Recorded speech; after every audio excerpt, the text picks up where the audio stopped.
اعوذ باللہ من الشیطان الرجیم بسم اللہ الرحمن الرحیم۔ سورہ اعراف کی آیت 176 پر ہیں۔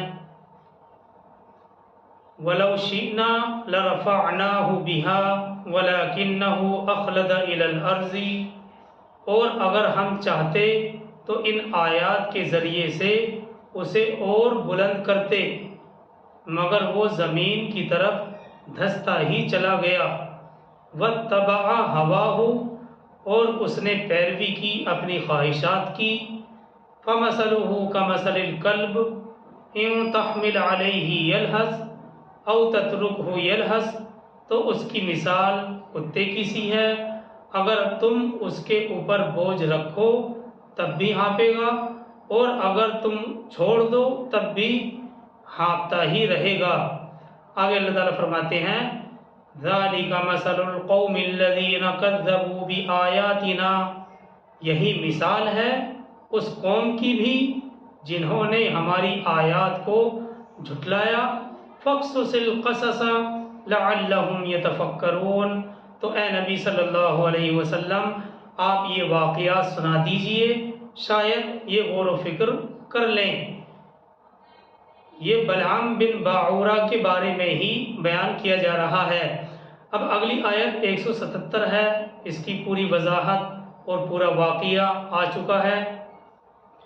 اللہ تعالیٰ فرماتے ہیں اگلی آیت 177 میں سَاءَ مَثَلًا الْقَوْمُ الَّذِينَ كَذَّبُوا بِآيَاتِنَا وَأَنفُسَهُمْ كَانُوا يَظْلِمُونَ، کیا ہی بری مثال ہے اس قوم کی جنہوں نے ہماری آیات کو جھٹلا دیا اور وہ خود اپنی ہی جانوں پر ظلم ڈھاتے رہے۔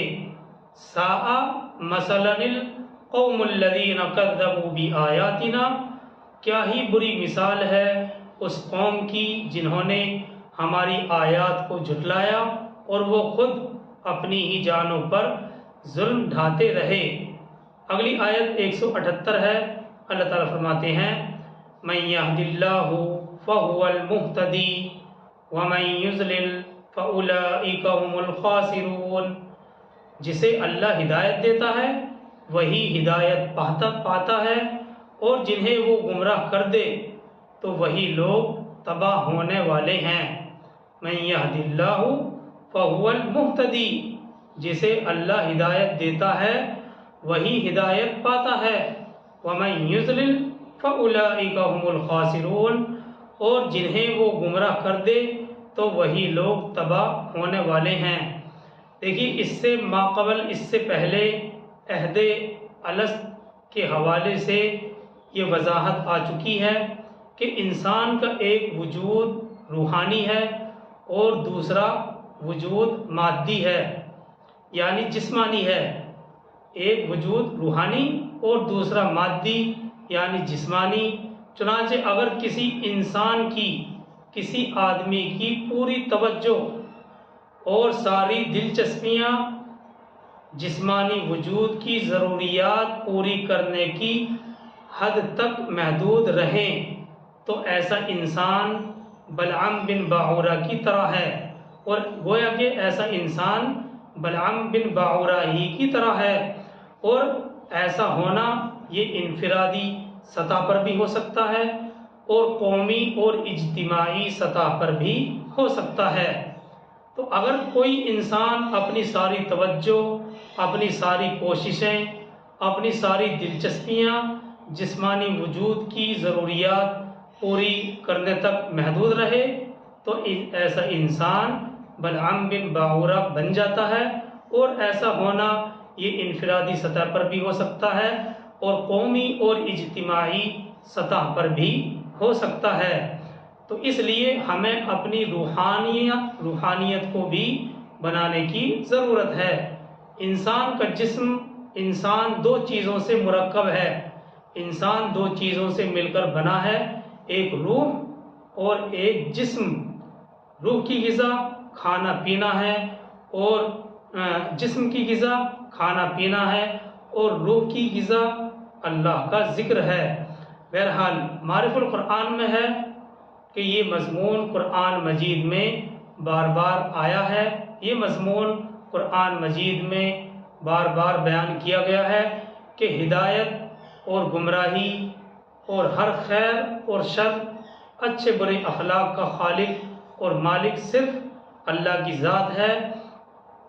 انسان کے سامنے اچھے برے یعنی صحیح غلط دونوں راستے کر دیے گئے ہیں، اور انسان کو ایک خاص قسم کا اختیار دے دیا گیا ہے۔ وہ اگر اس اختیار کو صحیح اور اچھے راستے پر خرچ کرتا ہے تو ثواب اور جنت کا مستحق ہو جاتا ہے۔ تو یہ اختیار جو اللہ سبحانہ و تعالیٰ نے انسان کو دیا ہے، انسان اس اختیار کو غلط راستوں میں لگاتا ہے تو عذاب اور جہنم میں اپنا ٹھکانہ بناتا ہے۔ اور اگر یہاں یہ بات بھی غور کرنے کی ہے کہ ہدایت پانے والے کو مفرد لفظ سے ذکر کیا ہے۔ اللہ سبحانہ و تعالیٰ نے ہدایت پر جب بات کی ہے تو اس کو واحد یعنی مفرد کے لفظ سے بیان کیا ہے، اور گمراہی اختیار کرنے والوں کو جمع کے صیغے سے ذکر کیا ہے۔ اس میں اشارہ اس بات کی طرف ہے کہ ہدایت کا راستہ صرف ایک ہی دین حق جو آدم علیہ السلام سے شروع ہو کر خاتم الانبیاء صلی اللہ علیہ وسلم تک سب انبیاء کا طریق رہا ہے۔ اصول سب کے ایک ہی ہیں، اس لیے حق کی پیروی کرنے والے چاہے کسی زمانے میں ہوں اور چاہے کسی کی امت میں ہو، وہ سب ایک ہی ہیں۔ اور کیونکہ گمراہی کے ہزاروں راستے ہیں، گمراہی کے ہزاروں راستے الگ الگ ہیں، اس لیے گمراہوں کو جمع کے صیغے فَأُولَئِکَ هُمُ الْخَاسِرُونَ فرمایا۔ ان کے لیے اللہ سبحانہ و تعالیٰ نے فَأُولَئِکَ هُمُ الْخَاسِرُونَ یعنی جمع کا صیغہ استعمال کیا۔ اس ضمن میں اب اگلی آیت میں حکمت قرآنی کا یہ نقطہ بیان ہو رہا ہے کہ انسانوں کی اکثریت ایسے ہی افراد پر مشتمل ہے جو صرف اپنے جسم کی پرورش میں مصروف ہیں، جو صرف اپنے جسم کی پرورش میں لگے ہوئے ہیں۔ ایسے لوگ بظاہر تو انسان نظر آتے ہیں مگر حقیقت میں حیوانوں کی سطح پر زندگی بسر کر رہے ہیں۔ ایسے انسان جو صرف اپنے جسم کی پرورش میں لگے ہوئے ہیں، اپنے جسم کی پرورش میں مصروف ہیں، ایسے لوگ بظاہر انسان ہی نظر آتے ہیں مگر حقیقت میں حیوانوں کی سطح پر زندگی بسر کر رہے ہیں۔ پہلے ہم آیت 179 کا ترجمہ دیکھتے ہیں تاکہ مطلب پوری طرح سے واضح ہو جائے۔ سورہ اعراف آیت 179، اللہ تعالیٰ فرماتے ہیں وَلَقَدْ ذَرَأْنَا لِجَهَنَّمَ كَثِيرًا مِنَ الْجِنِّ وَالْإِنسِ، اور ہم نے جہنم کے لیے پیدا کیے ہیں بہت سے جن اور انسان۔ بالکل صریح ترجمہ ہے آیت کا۔ اللہ تعالیٰ فرماتے ہیں وَلَقَدْ ذَرَأْنَا لِجَهَنَّمَ كَثِيرًا مِنَ الْجِنِّ وَالْإِنسِ، اور ہم نے جہنم کے لیے پیدا کیے ہیں بہت سے جن اور انسان۔ دیکھیے یہاں پر یہ بات سمجھنے کی ہے کہ اس کا مطلب ہرگز یہ نہیں ہے کہ ہم نے ان کو پیدا ہی اس لیے کیا تھا کہ وہ جہنم میں جائیں، اور ان کو وجود میں لاتے ہی ہم نے یہ ارادہ کر لیا تھا کہ انہیں دوزخ کا ایندھن ہی بننا ہے۔ یہ مطلب ہرگز نہیں ہے، بلکہ اس کا مطلب یہ ہے کہ ہم نے ان کو پیدا کیا تھا دل، دماغ، آنکھیں اور کان دے کر، مگر ظالموں نے ان سے کوئی کام نہیں لیا اور اپنی غلط کاریوں کی بنا پر آخرکار جہنم کا ایندھن بن گئے۔ اس مضمون کو بیان کرنے کے لیے اللہ سبحانہ و تعالیٰ نے وہ انداز اختیار کیا ہے جو انسان انتہائی افسوس اور حسرت کے موقع پر کرتا ہے کہ ہم نے تو ان کو پیدا ہی اس لیے کیا ہے۔ مثال کے طور پر کسی کا کوئی بیٹا اچانک سے مر جائے اور ماں کہنے لگے میں نے تو اس کو اسی لیے پیدا کیا تھا، حالانکہ اس کا مقصد یہ نہیں ہوتا۔ مقصد یہ ہوتا ہے کہ میں نے تو بہت ہی پیار اور لاڈ سے اس کو پالا تھا اور اچانک یہ حادثہ پیش آ گیا۔ تو یہ انداز اللہ سبحانہ و تعالیٰ نے جو اختیار کیا ہے، اس انداز کو انسان انتہائی افسوس اور حسرت کے موقع پر کرتا ہے۔ آگے اسی آیت میں ہے اللہ تعالیٰ خود فرماتے ہیں اس کی وضاحت کرتے ہوئے، لَهُمْ قُلُوبٌ لَا يَفْقَهُونَ بِهَا، ان کے دل تو ہیں لیکن وہ اس سے غور نہیں کرتے، وَلَهُمْ أَعْيُنٌ لَا يُبْصِرُونَ بِهَا، ان کی آنکھیں ہیں مگر وہ ان سے دیکھتے ہی نہیں، وَلَهُمْ آذَانٌ لَا يَسْمَعُونَ بِهَا، اور ان کے کان ہیں لیکن ان سے سنتے ہی نہیں، أُولَئِكَ كَالْأَنْعَامِ بَلْ هُمْ أَضَلُّ أُولَئِكَ هُمُ الْغَافِلُونَ، یہ چوپایوں کی مانند ہیں بلکہ اس سے بھی گئے گزرے ہیں، یہی وہ لوگ ہیں جو غافل ہیں۔ مطلب یہ ہے کہ جب انسان ہدایت سے منہ موڑ لیتا ہے اور ہٹ دھرمی پر اتر آتا ہے تو نتیجتاً ایسے لوگوں کے دلوں پر اللہ سبحانہ و تعالی مہر لگا دیتے ہیں، اس کے بعد ان کے دل حق سے یکسر خالی ہو جاتے ہیں، ایک دم خالی ہو جاتے ہیں، اور ان کی آنکھیں انسانی آنکھیں نہیں رہتی اور نہ ان کے کان انسانی کان رہتے ہیں۔ تو گویا اس آیت میں اللہ سبحانہ و تعالیٰ کی طرف سے یہ ہدایت بھی ہے کہ دوسری طرح کا دیکھنا سیکھو۔ گویا کہ اللہ سبحانہ و تعالیٰ ہمیں یہ ہدایت دے رہے ہیں کہ دوسری طرح کا دیکھنا سیکھو اور دوسری طرح کا سننا سیکھو، یعنی وہ دیکھنا دیکھو جو دل کی آنکھ سے دیکھا جاتا ہے، اور وہ سننا سیکھو جو دل سے سنا جاتا ہے۔ دیکھیے اس وضاحت کی اس لیے ضرورت پڑتی ہے کیونکہ انسان کا تخلیقی جو مقام ہے بہت ہی اعلیٰ ہے، لیکن جب انسان اس مقام سے گرتا ہے تو وہ پھر انسانیت ہی نہیں کھوتا بلکہ وہ حیوانوں سے بھی بدتر ہو جاتا ہے۔ اللہ سبحانہ و تعالیٰ نے انسان کو جو تخلیقی مقام دیا ہے وہ بہت ہی زیادہ بلند اور برتر ہے، لیکن جب انسان اس مقام سے گرتا ہے تو پھر وہ صرف یہی نہیں کہ انسانیت سے گر گیا بلکہ وہ حیوانوں سے بھی بدتر ہو جاتا ہے۔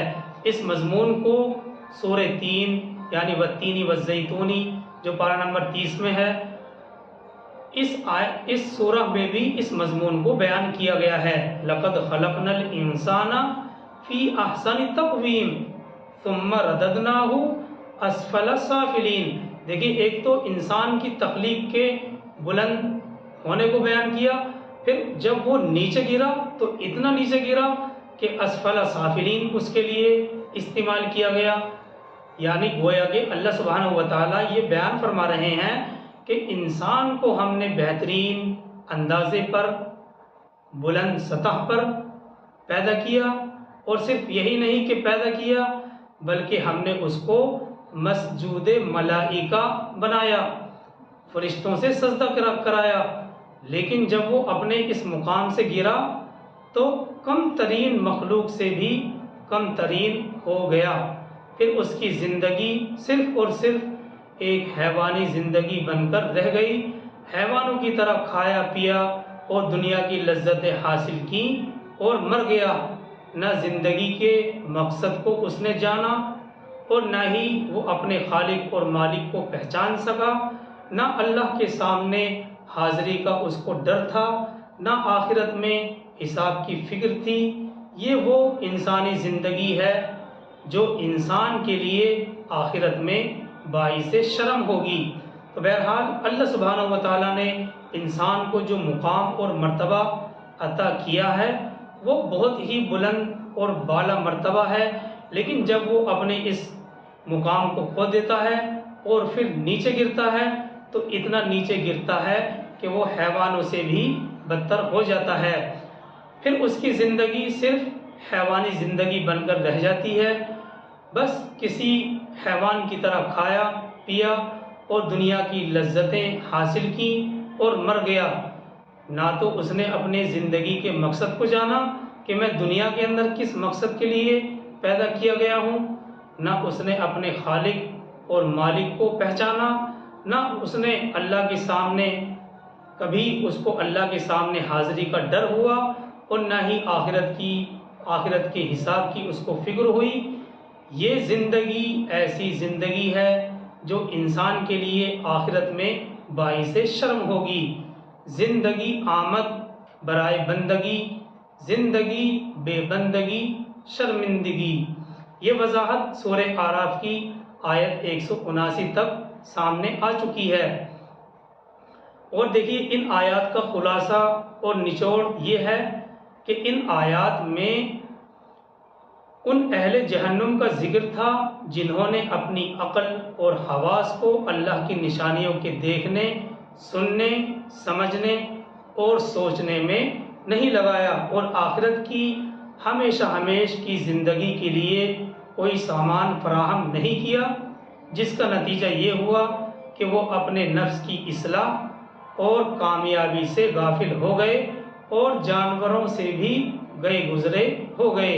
تو بہرحال یہ ان آیتوں کا خلاصہ اور نچوڑ ہے کہ اللہ سبحانہ و تعالی نے ان آیات میں ان اہل جہنم کا ذکر کیا ہے جنہوں نے اپنی عقل اور حواس کو اللہ کی نشانیوں کے دیکھنے، سننے، سمجھنے اور سوچنے میں نہیں لگایا، اور آخرت کی ہمیشہ ہمیش کی زندگی کے لیے کوئی سامان فراہم نہیں کیا، جس کا نتیجہ یہ ہوا کہ وہ اپنے نفس کی اصلاح اور کامیابی سے غافل ہو گئے اور پھر حیوانوں سے بھی گئے گزرے ہو گئے۔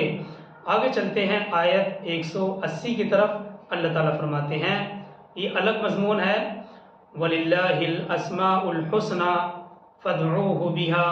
اس لیے ہم نے یہاں تک جو وضاحت تھی، جو خلاصہ اور نچوڑ تھا، آپ کے سامنے رکھ دیا۔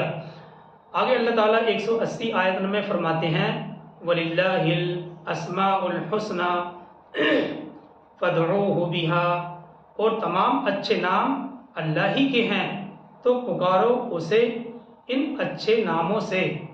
وَلِلَّهِ الْأَسْمَاءُ الْحُسْنَى فَادْعُوهُ بِهَا، اور تمام اچھے نام اللہ ہی کے ہیں، تو پکارو اسے ان اچھے ناموں سے۔ اللہ سبحانہ و تعالیٰ کے بے شمار نام ہیں، ان میں سے کچھ اسماء حسنہ قرآن مجید میں بھی آئے ہیں اور کچھ احادیث میں بھی آئے ہیں۔ ایک حدیث جو حضرت ابو ہریرہ رضی اللہ تعالیٰ عنہ سے مروی ہے، اس میں حضور صلی اللہ علیہ وسلم نے اللہ کے 99 نام گنوائے ہیں۔ ان ناموں میں لفظ اللہ سب سے بڑا اور اہم ترین نام ہے۔ یہاں یہ بات بیان فرمائی جا رہی ہے کہ اللہ کے یہ سب نام بہت اچھے ہیں، ان ناموں سے اللہ کو پکارو، ان ناموں کے ذریعے سے دعا کیا کرو، جیسے یا ستارو ہے، یا غفارو، یا کریمو، یا علیمو۔ اور دیکھیے ضمنی طور پر یہاں پر یہ بات بھی سمجھنی چاہیے کہ قرآن مجید میں اللہ کے لیے لفظ صفت کہیں استعمال نہیں ہوا، یعنی جو نام ہے صفاتی نام، ان ناموں کے لیے صفت کا لفظ کہیں استعمال نہیں ہوا۔ البتہ یہ لفظ حدیث میں آیا ہے۔ قرآن مجید میں اللہ کے ناموں کے سلسلے میں لفظ اسما کا لفظ ہی استعمال کیا گیا ہے، یعنی صفات کا ذکر یا صفات کا لفظ استعمال نہیں کیا گیا ہے۔ دوسری بات، آیت میں الفاظ آئے ہیں فَادْعُوهُ بِهَا، وَلِلَّهِ الْأَسْمَاءُ الْحُسْنَى فَادْعُوهُ بِهَا، تو پکارو اسے ان اچھے ناموں سے۔ یعنی جب ہمیں یہ معلوم ہو گیا کہ اللہ کے لیے اسماء حسنہ ہیں اور وہ اسماء اسی کی ذات کے ساتھ خاص ہیں، تو اب ضروری ہو گیا کہ اللہ تعالیٰ کو انہی ناموں سے پکارا جائے۔ اور دیکھیے پکارنا اور بلانا یہ دعا کا ترجمہ ہوتا ہے، یعنی دعا کے معنی آتے ہیں پکارنا اور بلانا۔ اور لفظ دعا قرآن مجید میں دو معنی کے لیے استعمال ہوتا ہے۔ جو لفظ دعا ہے قرآن مجید میں دو معنی کے لیے استعمال کیا گیا ہے۔ نمبر ایک اللہ کا ذکر، اور پھر اس ذکر کے اندر حمد، ثنا، تحمید، تسبیح یہ سب شامل ہیں۔ تو ایک تو اللہ کا ذکر اور اس میں حمد، ثنا، تحمید، تسبیح یہ سب شامل ہے۔ نمبر دو دوسرے حاجات اور مشکلات کے وقت اللہ سے اپنی حاجت طلب کرنا اور مشکلات سے آسانی کی درخواست کرنا۔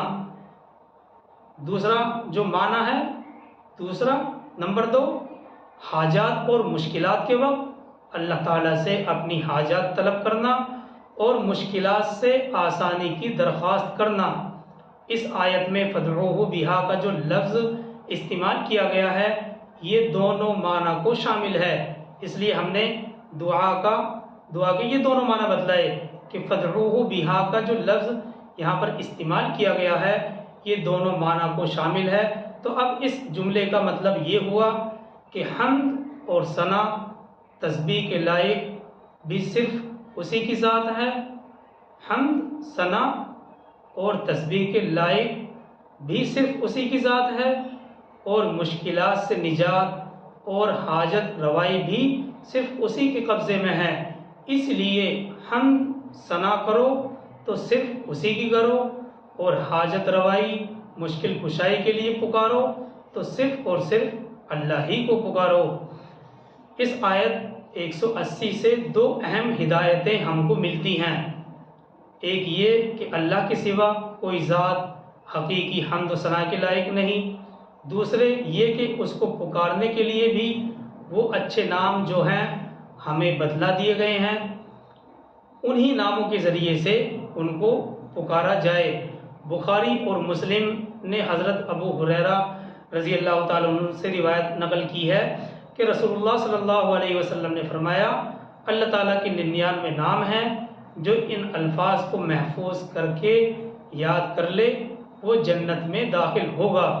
یہ 99 نام ترمذی اور حاکم نے تفصیل کے ساتھ بیان کیے ہیں، اور مفسرین نے یہ بھی بیان کیا ہے کہ اللہ تعالیٰ کی یہ 99 نام پڑھ کر جس مقصد کے لیے دعا کی جائے قبول ہوتی ہے۔ اللہ کا وعدہ ہے ادعونی استجب لکم، یعنی تم مجھے پکارو میں تمہاری دعا قبول کروں گا۔ دعا کرنے میں کسی کا نقصان کا کوئی احتمال ہی نہیں، اور ایک نفع جو گویا کہ نقد ہے، نقد نفع کیا ہے کہ دعا ایک عبادت ہے اور اس کا ثواب اس کے نامہ اعمال میں لکھا جاتا ہے۔ الدعاء مخ العبادہ، دعا کرنا عبادت کا مغز ہے۔